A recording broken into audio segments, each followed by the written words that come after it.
Well, hey, it's a pleasure and an honor to be here this morning.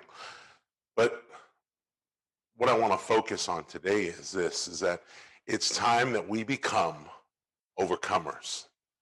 And it reminds me of the story of these two teams that went head to head in basketball. The 1970s, the story says that UCLA was an undefeated team.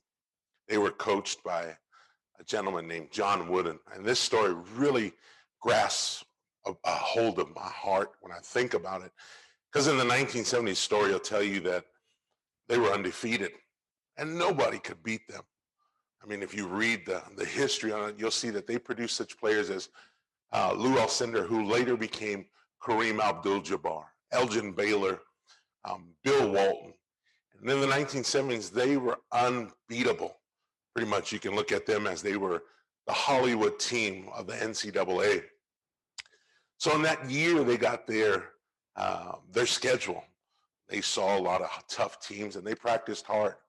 But there was one in particular team that they saw, they looked at very lightly. They thought to themselves, yeah, who are they? And that team was across the nation in South Bend, Indiana, Notre Dame, the Fighting Irish. And the story says that they were known for more for football than basketball. Pretty much they were a 500 team. And they were coached by a coach named Digger Phelps.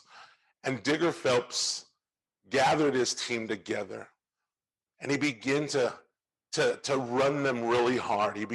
Monday came and the story says that Digger Phelps saw that his team kind of looked a little scared, which they knew. They read the paper and they saw the news that UCLA had no care in the world for who Notre Dame was. So Digger Phelps took it upon himself to say, hey guys, we're going to practice really hard this week. So Monday came and the story says he ran his team into the ground and he kept running them and doing a lot of crazy things that you normally don't do during a big game because you don't want to get anybody injured. But the story says that he goes and he runs them really hard on Monday and he's doing all kinds of exercises and things like that. And at the end of practice, they bring it up. They bring the huddle up and coach looks at him and he says, hey, it's a big game this week. But before you go, and he does something you normally never do, only if you win a national championship or you beat your arch rival. Well, the story says that he tells his players today, you're going to win Saturday. I want you to cut the net down. So he looks at the forward, one of the strong forwards, and he goes, cut the net down. Tuesday came, did the same exact thing. And the story says he tells every player almost till Friday. Tuesday came, he says, hey, bring it up. He goes, you're going to win Saturday. Cut the net down. Goes all the way to Thursday and does it again.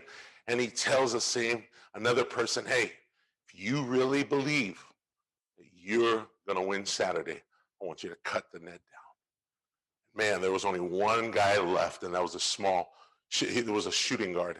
And all night, the story says he waited and could not wait till his opportunity to buy in or to know that, hey, we're going to win Saturday.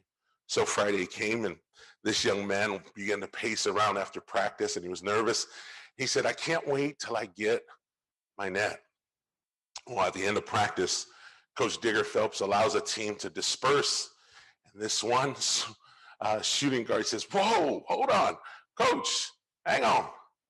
I need to cut my net down. You let everybody of the starting five. I'm the last person. You let four go. I'm the last one. And Digger Phelps looked right in the eyes of that shooting guard. He said, young man, you really believe you're going to win Saturday? I want you to cut down the net on Saturday.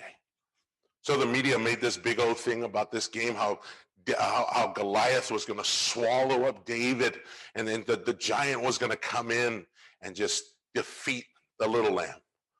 Well, if you read the story, that streak was broken by who? By Notre Dame, the Fighting Irish, under the direction and the leadership of Digger Phelps. He looked at that young man. He says, here's your opportunity. Cut your net down. You're probably saying, well, Junior, what are you talking about? How does this relate to me? Well, we're in such a time and a chaotic time in life where nobody knows what tomorrow's going to bring. You don't know what's going to happen in your business. You don't know what's going to happen in your home. Matter of fact, you have no idea what's going to happen tomorrow. But what I can tell you is this: it's about time that you become an overcomer, not a survivor, but an overcomer.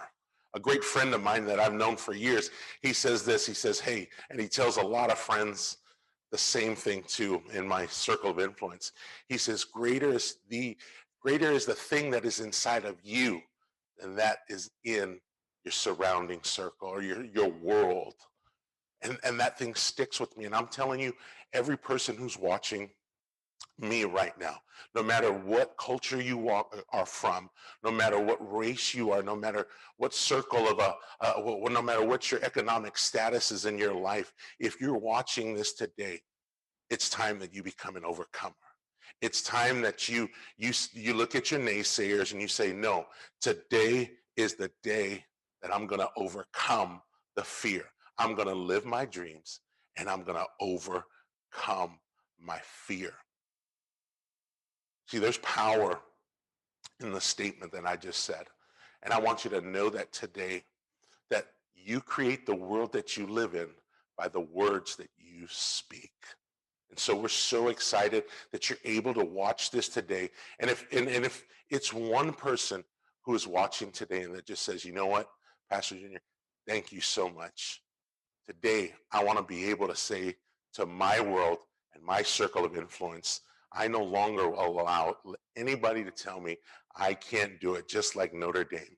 I want to be able to overcome everything that is going on. Thank you so much.